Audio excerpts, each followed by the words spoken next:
week 9 of the fantasy baseball season, and here's a few hitters I looked at off the wire this week. The first guy, Dylan Moore, the Seattle Mariners. So Dylan Moore, he's starting to get things going, and we know Moore's had potential over the last few seasons, but injuries and lack of opportunity have done him in. But this season, he's getting playing time, and now he's definitely made the most of it of late on the season. 6 home runs, 19 RBIs, 8 stolen bases, 18 runs scored, a 242 average, and a 356 on base. But the last couple weeks here, Moore's starting to get things going. 3 home runs, 7 RBIs, 3 stolen bases, 7 runs scored, a 275 average, and a 400 on base. So a little bit of everything Moore could do for fantasy owners, I believe. Hitting home runs, on base percentage for sure, and stolen bases. And he qualifies at second, short, and outfield, which is great versatility. And right now, one of the hottest pickups on the waiver wire. Added in 36% of fantasy leagues this week, but right now still out there in 61% of leagues. The last few games, May 22nd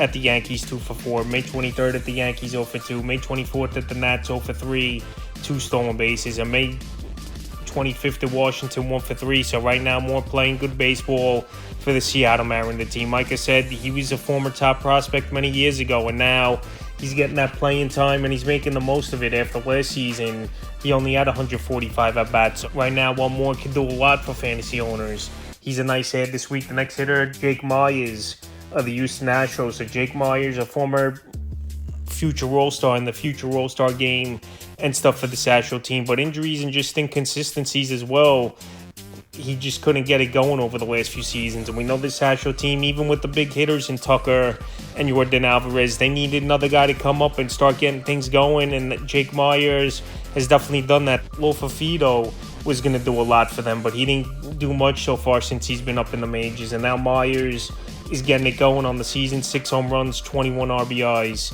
2 stolen bases, 14 runs scored, a 300 average, and a 369 on base for Jake Myers. In the last couple weeks, though, 3 home runs, 12 RBIs, a stolen base, 7 runs scored, a 405 average, and a 479 on base. So one of the hottest hitters in all fantasy baseball is Myers, and he's still out there in 83% of fantasy leagues. I know he didn't have much going until late here, was Myers, but now going for the Astros, and he's getting an everyday role. May 21st versus the Angels, 2 for 3. May 22nd versus the Angels, 1 for 3 with a run. May 24th at Oakland, 1 for 4, homer, 3 RBIs.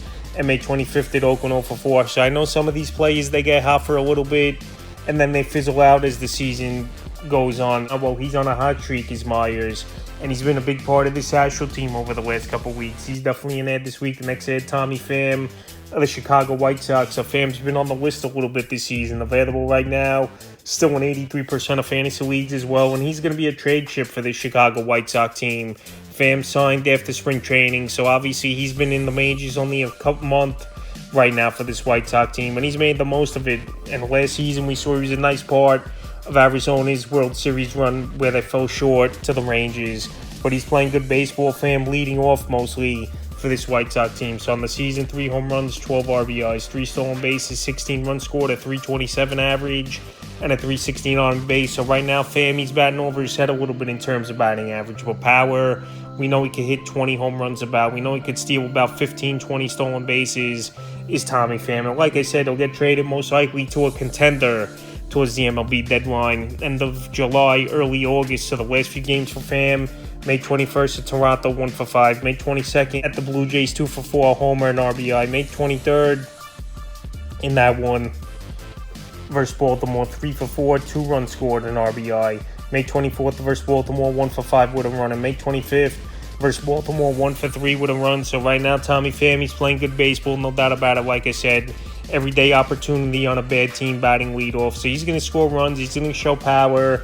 and he's going to steal some bases. Right now, like I said, I don't think the batting average is going to stick over 300 for Pham, but everything else is definitely something he's done throughout his career, and you expect from him for the 36-year-old veteran. The next hitter, J.J. Bleday of the Oakland Athletics, so a former top prospect in the Miami Marlins system a few years ago, and now Bleday getting an opportunity with this Oakland Athletic team. Last season, he only had 256 at-bats, and already this year, 188 at-bats, 8 home runs, 22 RBIs, 22 runs scored, a 247 average, and a 317 on base. So believe it or not, some hitters on this Oakland Athletic team have some good pop. Leday showing it this season. Brent Rooker once again showing power. He hit over 30 home runs last year. And Langoliers as well already with 10 home runs on the season. So Leday the last couple weeks, he's getting it going. 4 home runs, 7 RBIs, 9 runs scored, a 264 average, and a 291 on base. So right now available in 88% of fantasy leagues. And he's been getting an everyday opportunity this whole season. Batting second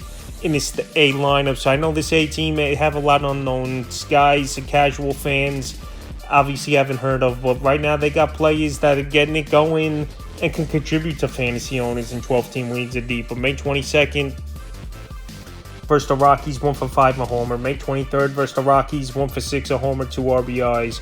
May 24th versus the Astros, 2 for 5, a homer, an RBI, 3 runs scored. And May 25th versus the Astros, 0 for 2 with a run. So right now, Bleday showing the power. 3 home runs in the last 4 games. And like I said, he's playing every day. He's starting to pick it up now for this Oakland Athletic team. And he's on the fantasy radar this week. So if you need someone on a hot streak and showing some pop, Bleday is the pickup this week. The next ad's Kevin Pillar of the Los Angeles Angels. So he was with the White Sox early in spring training, and they cut him loose after a few weeks on the roster. And now he signed with the Angels after Mike Trout went down. And he's been tearing it up as Pillar, surprisingly. 5 home runs, 21 RBIs, 13 runs scored, 6 stolen bases, a 333 average, and a 393 on base. But the only thing here with Kevin Pillar, he's not playing every day for this Angel team. We know they got a bunch of outfielders, even with Mike Trout down and out of the lineup. So the last few games that he's appeared in, May 19th at Texas, 1 for 1, a run, 2 RBIs. He didn't start in that one. May 20th at Houston, 2 for 5, a run. May 21st at Houston, 1 for 4, a homer. And May 24th versus Cleveland, 1 for 3. So like I said, Pillar, he's not playing every day. Obviously, he's a lefty specialist and still one of the better fielders in the league, I believe, is the veteran Pillar. But 35 years old, I'm not expecting him to keep these numbers up. And we know he's been a low batting average hitter throughout his career with good pop, could steal a few bases, but his specialty is definitely defense and a Gold Glover. So right now, if you're looking for a guy who you can have on your bench and start him a few times a week, maybe, to help your fantasy team when other players have off days or whatever the case may be, I think Pillar won 4 outfielder leagues or 3-4 utility leagues is more of an ad. Available right now in 69% of fantasy leagues, because obviously you want players that are playing every day and can contribute to your team. So that's why I'm not as high on Pillar. And plus, like I said, his batting average, he's batting way over his head. Right now, the next hitter I looked at off the wire this week, Wilyer Abreu of the Boston Red Sox. So Abreu right now, he's available in 61% of fantasy leagues. And he's been getting things going as well over the last couple weeks. On the season, 5 home runs, 20 RBIs, 22 runs scored, 7 stolen bases, a 270 average, and a 350 on base. So right now, great on base to batting average ratio for Abreu on the season. Batting second in this lineup, which is good for him. And he's playing every day. That's what it's all about. A guy who obviously they've been high on in the minor leagues the last couple seasons, and now getting the everyday opportunities is Abreu. So the last few games, May 20th at Tampa, 1 for 4, run a rib.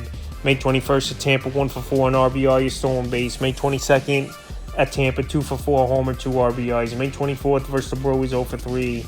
And May 25th versus the Brewers, 1 for 3 with a run and a rib. So right now, if you need some pop and stolen bases, I think Wilyer Abreu could bring that to fantasy owners. And it's just about opportunity, and most of these players on this list, obviously, haven't been fantasy options over the last few seasons. But now they're starting to get opportunities and make the most of it. And Abreu's another one in this case that's done that.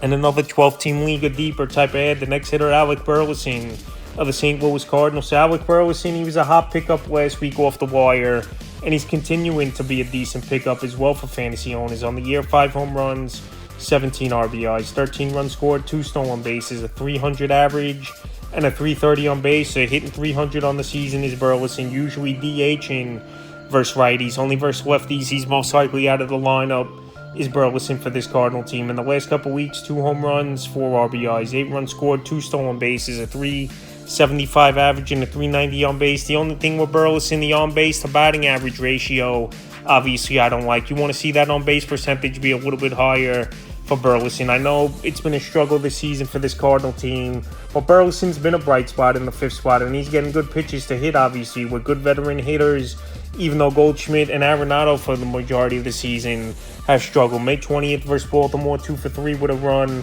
and a bag. May 21st versus Baltimore, 1 for 2 with a run. May 22nd versus the O's in that one, 1 for 4. And May 25th versus the Cubs, 2 for 4 with a run. So right now it seems like he's getting at least 1 or 2 hits per game of late, is Alec Burleson. He's got good pop. I know only 5 home runs on the season, but it wouldn't be surprising to me if we see him finish anywhere from the 15 to 20 range. He could steal about anywhere 5-10 bases and maybe 260, 270 average. So if you need some first base or outfield help, I think Burleson's a good ad this week. Next ad's his teammate, Masyn Winn of the St. Louis Cardinals, former top prospect last season, coming up in the system. So Winn last season, he definitely struggled in the cup of coffee. He had in 122 at-bats, only hitting 172 for the St. Louis Cardinal team. But this season, he's turned it around and he's looked good. 2 home runs, 15 RBIs, 7 stolen bases, 16 runs scored, a 295 average, and a 348 on base. So playing great baseball is Masyn Winn. And this is what this Cardinal team wanted to see out of him. I know Brandon Crawford early in the season was getting opportunity, but now Winn's been in the lineup for the most part every day here, batting 8th and even leadoff at times. May 20th versus Baltimore, 2 for 4 run, 2 RBIs. May 21st versus the O's, 1 for 2. May 22nd versus the O's, 2 for 4, a homer, and RBI, 2 runs scored. And May 25th versus the Cubs, 2 for 4 with an RBI. So another guy like his teammate Alec Burleson getting multiple hit games. It's been for Masyn Winn of late here. We know he was a top prospect for a reason, and this year he's showing his talent. So right now, shortstop we know is not that great of a position in fantasy baseball, and I believe Winn can help fantasy owners, and he's available in 86% of fantasy leagues. The next hitter is Edmundo Sosa of the Philadelphia Phillies. So we know Trey Turner, he's out for a few weeks with injury, and Sosa's been a good pickup last season where he came from the St. Louis Cardinals to the Phillies. And it just seems like anyone they put in this lineup, Philadelphia, these guys go in there and produce, next man up mentality. And right now they're one of the best teams, if not the best team, in the National League and all the major leagues. So Sosa available 90% of leagues. And like I said, with Turner out, he's pretty much getting the everyday opportunity filling in right now. In the year, 3 home runs, 12 RBIs, 16 runs scored, 2 stolen bases, a 338 average, and a 427 on base. So Sosa hitting at a great average right now in the early going. I know it's only 65 at-bats, but he's definitely producing. And there's no pressure on him, obviously. When you're in the lineup with guys like Kyle Schwarber, Bryce Harper, Nick Castellanos, JT Realmuto, you're going to get good pitches to hit. And pitchers obviously aren't going to pitch around guys like Sosa. Will be careful where he'll get fastball counts. So the last few weeks, 2 home runs, 7 RBIs, a stolen base, 9 runs scored, a 414 average, and a 485 on base. As Sosa's going out there, and like I said, he's playing well, batting 7th or 8th for this Philly team. May 22nd versus Texas, 1 for 4, a home at 3 RBIs. May 23rd versus the Rangers, 3 for 4 with a run. May 24th at the Rockies, 2 for 3, a homer and RBI. And May 25th at the Rockies, 1 for 3. So right now, showing some pop, surprisingly, hitting a homer 2 out of the last 4 games is Edmundo Sosa.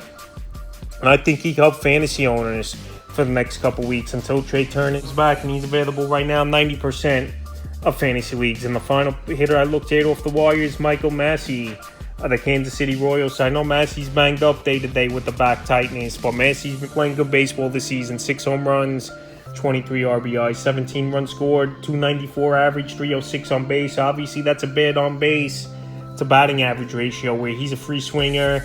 And pitches, they're going to start making adjustments as well with the breaking ball stuff and make him chase more, where we know he's a free swinger is Massey. But the last couple weeks, he had 3 homers, 10 RBIs, 8 runs scored, a 389 average, and a 410 on base. He's been hot.